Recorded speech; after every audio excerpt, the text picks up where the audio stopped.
আচ্ছা, প্রথম প্রেম বলতে তুই কি বুঝিস? প্রথম প্রেম মানে তার নাম নেই, তার ঠিকানাও নেই, তবুও সেই মানুষটির জন্য আজও মনে একটা কোণ ফাঁকা রেখে দেওয়া। তখন বুঝিনি ভালোবাসা মানে হাত ধরা না, ভালোবাসা মানে ছেড়ে যাওয়ার পরেও রোজ তার কথা মনে পড়া।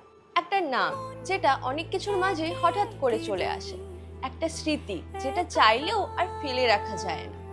ভেবেছিলাম আমরা চিরকাল একসাথে থাকবো, কিন্তু প্রথম প্রেম কি কখনো চিরকাল হয়?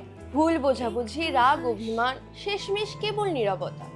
এখনো সেই রাস্তা দিয়ে হেঁটে গেলে মনে পড়ে একসাথে আমরাও হাত ধরে হেঁটেছিলাম। এখনো রাতের আকাশে তাকিয়ে ভাবি, সে কি আমার কথা মনে রাখে? প্রথম প্রেম কোনোদিনই টেকে না, এটাই জানি, কিন্তু প্রথম প্রেম ভোলা যায় না। প্রথম প্রেম একটা মানুষ না, প্রথম প্রেম একটা সময় যেটা কোনোদিনই ফিরে আসে না।